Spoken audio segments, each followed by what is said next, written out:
This is the first album review of 2023. Well, at least the first review of a brand new album, technically. The first album review was Lord of the Lost, but that came out on December 30th. So I don't know what the song is doing, but I know that this is the first album review of an album that I've reviewed so far this year.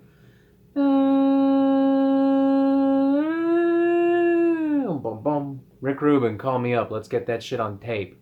That's fire. You know it. Don't even lie. That's fire. That is some hard stuff. Good morning, metalheads of the internet, and welcome to a brand new episode of the Metal Meltdown.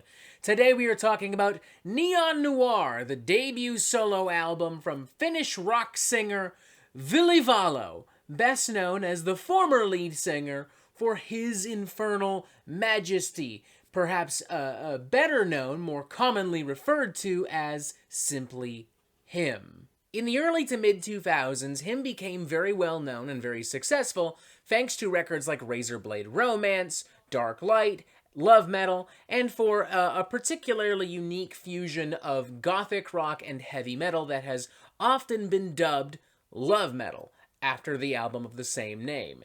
Duh. Their music was often quite dark and quite dreary, but it was also often quite romantic, quite melancholic, lush, atmospheric, lustful, dare I say. They took inspiration from a wide range of artists, both from the realms of metal and from outside the realms of metal. Everyone from Black Sabbath to Led Zeppelin to Iggy Pop to Lou Reed to Patti Smith to the Smashing Pumpkins to Depeche Mode to The Cult to Paradise Lost, Typo Negative, and many, many, many, many more. They've sold over 10 million records worldwide, making them one of the most commercially successful Finnish rock bands ever. They were nominated for a Grammy Award in 2007. And though him are no longer with us, having broken up, having fallen apart back in 2017, it appears that Ville Valo is not ready to stop playing around with love metal. He's more than prepared to continue carrying the genre's torch for many moons to come,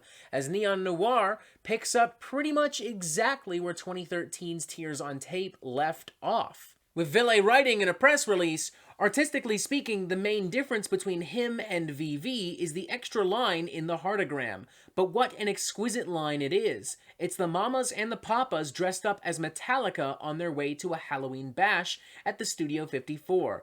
And now who wouldn't want to witness that? Now I'm not gonna lie to you, Mr. Valo, I don't want to see that. That doesn't sound fun. That sounds really fucking silly. But I mean, hey, if that scenario somehow sounds like this album, then I don't know, maybe I would check it out like for shits and giggles out of sheer curiosity, because Neon Noir is a really solid record. Sexy aromatic keyboards, bright, glitzy, poppy hooks delivered with emotion, melodrama, melancholy, gothic and metal guitar tones working together in symbiotic fashion. Honestly, most of this album sounds like somebody dancing and crying at the same time in a bathtub filled with red wine and rose petals. Stuff like Echolocate Your Love, Love Letting, the title track Neon Noir, for instance, are filled with sparkling keyboards, sensual acoustic grooves and rhythms, some heavier, more eccentric guitar tones, very reminiscent to,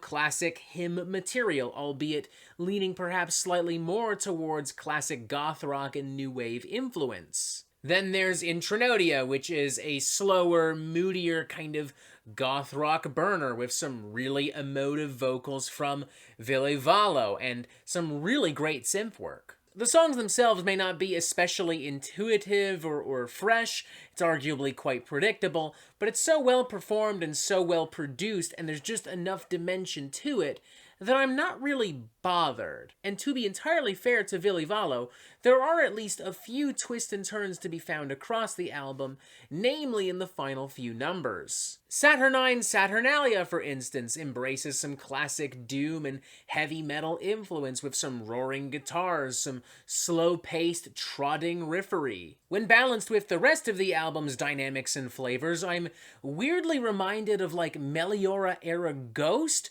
but if they got really into The Cure. Then there's Heartful of Ghosts, a very spacey, upbeat, optimistic, and dramatic kind of goth pop ballad of sorts.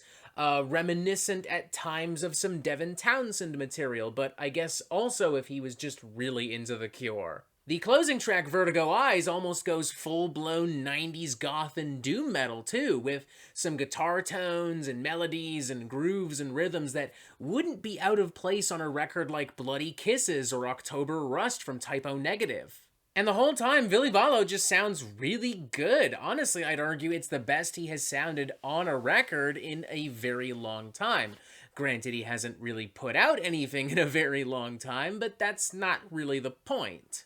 The point is, Neon Noir is a very good album. I wish there was maybe just a little bit more variety in like the songwriting and the very foundation of the record, but I enjoy pretty much everything I'm hearing here. I think it's very well made. I would honestly go with a very, very, very enthusiastic 3.5 out of 5, leaning towards a 4 out of 5. It's very safe to say if you never gave a shit about him or records like Razorblade Romance and Love Metal, Neon Noir would do absolutely nothing to change your mind. But for longtime fans, I think this has everything that you want from a him record with just enough little extra subtle flavors and changes so that Ville Valo can kind of put his own stamp on it, you know? His own brand, his own scent.